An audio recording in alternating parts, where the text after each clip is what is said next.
Hola a todos, bienvenidos a un nuevo episodio de Poder y Mercado, el número 69. Hoy vamos a comentar lo que está sucediendo en Ecuador desde hace ya varios días, algo de lo que se debería estar hablando más en la región, definitivamente. Por si no están al tanto, está atravesando una nueva crisis, una continuación de aquella que tuvo hace solamente unos meses, a mediados de año, con organizaciones indígenas. Para mi gusto, se trata de otro episodio más de aquella brisa latinoamericana prometida por el Foro de Sao Paulo, Grupo de Puebla, Socialismo del siglo XXI, como quieran llamarlo, contra todo gobierno que no se les encuentre alineado o no forme parte de su club en toda la región latinoamericana.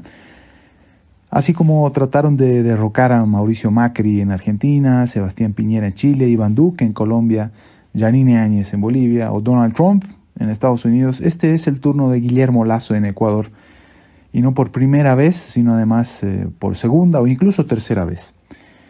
Ecuador está atravesando por una severa crisis en la que Lasso se ha visto forzado a imponer un estado de sitio ante una ola de violencia muy intensa que ha incluido explosiones de coches bomba en gasolineras o el asesinato de policías a plena luz del día. Los narcotraficantes han declarado abiertamente la guerra al gobierno y a la sociedad civil, y los están poniendo de rodillas con metodología típicamente terrorista como aquella que se recuerda de, por ejemplo, los años 80 o principios de los 90 con Pablo Escobar en Colombia. Y quien parece estar por detrás de todo esto es nadie menos, como no podía ser de otra manera, es nadie menos que Rafael Correa y sus vínculos con el narcotráfico, el narcorreísmo, como le dicen algunos amigos y colegas allá, o en suma el narcoterrorismo socialista y las brisas bolivarianas de Rafael Correa y el Grupo de Puebla. De hecho, el periodista ecuatoriano Carlos Vera, muy reconocido, escribió recientemente en sus redes sociales: mera coincidencia que cuando la justicia aprieta por la corrupción del correísmo, caso Nielsen Arias es lo más reciente, recrudecen los ataques terroristas de sus aliados, a quienes Correa llamó compañeros en una visita a la cárcel de Esmeraldas. Mera coincidencia. Eso fue lo que dijo Carlos Vera. Para nadie tiene que ser sorpresa, pues, que el vínculo político del socialismo del siglo XXI con el narcotráfico es directo, o mejor dicho, son lo mismo. Lo sabemos quienes estamos en México, Colombia, Brasil, Bolivia, Paraguay, Argentina, Perú y un largo etcétera. Y ahora Ecuador. Pero veamos también un poco del contexto. No es solamente un ataque político, sino que estos señores atacan cuando los gobiernos son más débiles. Y si no son débiles, tratan de debilitarlos para seguir atacando más. Es decir, no dan tregua en ningún ámbito. Ahora mismo Ecuador tiene un muy abultado déficit fiscal que se arrastra desde el 2014. O casualidad, como en Bolivia. En un lugar como Bolivia, y no le está haciendo nada fácil conseguir financiamiento, no solo para terminar de vencer los desequilibrios, tanto de la pandemia, todos conocemos ese episodio, como de la herencia de Rafael Correa. La suma de los dos factores durante los últimos años ha sido realmente muy difícil de sobrellevar. A Ecuador le está haciendo muy difícil conseguir financiamiento, además para tratar de mantener relativamente contenta a la población, que exige mucho más de lo que es materialmente posible.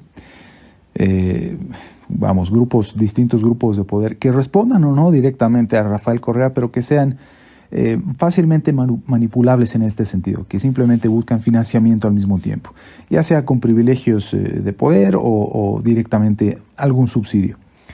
A consecuencia de este problema, los bonos soberanos del Ecuador, con vencimiento en 2040, han empezado a sufrir grandes caídas en noviembre, a inicios de noviembre de esta semana que acaba de pasar, desde máximos alcanzados en el primer semestre, y más aún luego del anuncio de recompra en octubre, cuando se observó un retorno de nada menos que el 11%, luego de que también cayeran a mínimos históricos en junio. Con esto que comentaba más temprano, el conflicto con los movimientos indígenas. Estamos viendo una muy importante volatilidad que ilustra la debilidad del gobierno liberal conservador de Lasso, a la vez que la fortaleza de los movimientos subversivos. El motivo fundamental de tal caída no es solamente por la ola de violencia que está enfrentando el gobierno de Lasso, sino porque además tiene que anunciar la fecha, y esto es muy importante e interesante al mismo tiempo para empezar a armar expectativas para el próximo año. Tiene que anunciar la fecha de un referéndum constitucional que presumiblemente se va a llevar adelante en febrero, tan pronto como en febrero, y se trata de un referéndum que busca reformas en materia tanto de seguridad como en aspectos políticos y ambientales. Fue parte de la negociación con los movimientos indígenas o indigenistas, porque no es lo mismo, a mediados de año. Me parece que Lasso está cediendo terreno, pero lo está haciendo desde un principio, en realidad, debido a que ya había ganado las elecciones con un margen muy reducido para empezar. Lo que está sucediendo era algo previsible desde un principio, además porque, hay que reconocerlo, Lasso optó por la misma vía del gradualismo de Macri en Argentina, por temor a que le incendiaran el país. Y de todas maneras fue algo que terminó sucediendo. A Macri le incendiaron el país y ahora a Correa también le están incendiando el país. Entonces, si a alguien le van a incendiar el país, que sea por los motivos correctos. Si le van a incendiar el país a Lasso, que sea porque al menos trató de establecer reformas estructurales, además de ajustes con estrategia de shock. Ideal.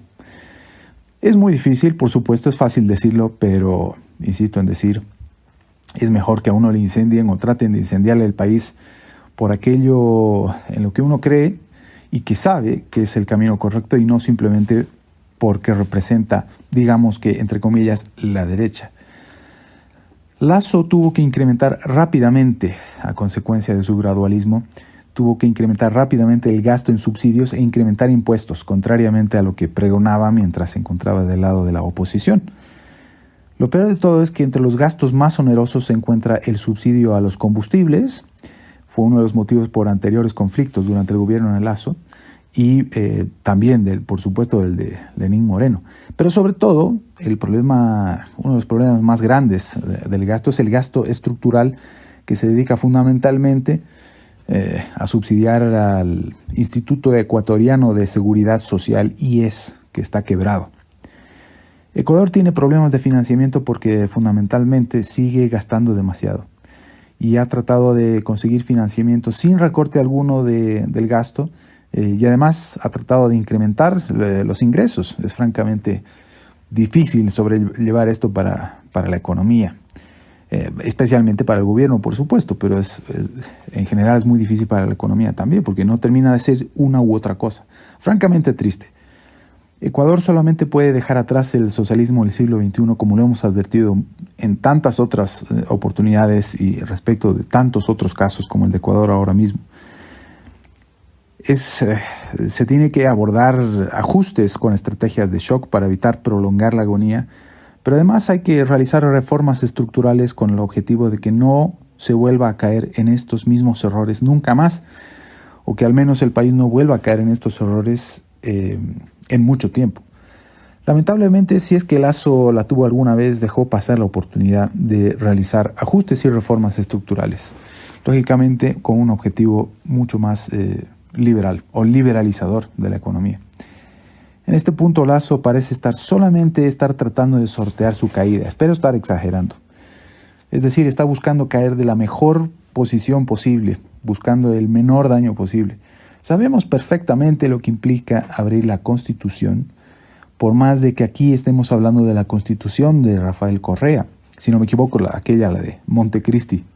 Una vez que se lo hace, los subversivos van a incrementar la presión. Lo hacen ante cualquier señal de debilidad. No dan tregua. No es mi deseo en absoluto, pero me parece que podríamos estar asistiendo al derrumbe definitivo de Guillermo Lasso. No sé si como presidente, pero tal vez como político. No me atrevería a pensar de que se ponga a pensar él siquiera en la posibilidad de un segundo mandato o en la reelección. A este paso falta mucho tiempo para nuevas elecciones, pero al mismo tiempo queda demasiado poco para poder recuperarse del daño de la imagen que está causando o que le han causado los grupos subversivos del narcoterrorismo socialista. Si no sucede, habrá sido solamente porque habrá concedido la victoria al enemigo de la misma manera que lo hizo, por ejemplo, Sebastián Piñera en Chile, frente a los comunistas amigos de Boric, a cambio de mostrarse como un demócrata respetuoso de la institucionalidad. Parece firme en su respuesta hasta el momento y bastante menos tímido que Piñera, si valen las comparaciones, pero Lasso está definitivamente siendo acorralado. Esperemos que resista. Es difícil ser optimista con América Latina en general ahora mismo, y lo veremos en otros episodios cuando abordemos nuevamente lo que sucede con las pensiones y la reforma fiscal en Chile, la reforma impositiva y la fuga de capitales en Colombia también, por ejemplo. Ahora en el resto del mundo las cosas no son brillantes tampoco. El mejor alumno de la región últimamente ha sido Brasil. Aparecía en el escenario global como un alumno brillante, no solamente de la región latinoamericana, sino del mundo. Estaba trayendo capitales, pero de manera espectacular. Y hablaremos de esto en específico. Pero las cosas han cambiado y aunque no representa a América Latina, el apetito por el riesgo global se está terminando. Y ahora con Lula como presidente en el Brasil podría ser relativamente más difícil que los capitales lleguen no solo a Brasil, sino a la región con semejante escenario. Pero esto último es algo que vamos a abordar luego, como había dicho. Por el momento así estamos con Ecuador. La mejor de las suertes al gobierno de Lasso, a pesar de los errores, que deben ser reconocidos por mis buenos amigos y colegas liberales, por muy difícil que resulte hacerlo. La verdad es esa. Yo sé que lo reconocen, me lo reconocen a mí como amigo, pero sería interesante también reconocer errores en público. Tengo amigos y colegas en una muy buena situación ayudando a Lasso, o al menos tratando de ayudar a Lasso. El error ha sido identificarse como liberales desde un principio y no realizar ajustes y reformas liberales desde un principio, y más bien caer justamente como Macri en Argentina en concesiones políticas desde un principio. Y ese es el momento, esa es la señal que uno le da al enemigo para que a uno lo ataquen. En fin, trataremos de seguir cómo sigue esto de más cerca, porque es algo que, como dije también a un principio, es algo que debería interesarle al conjunto de la región. Nos vemos pronto en un nuevo episodio de Poder y Mercado. Un saludo.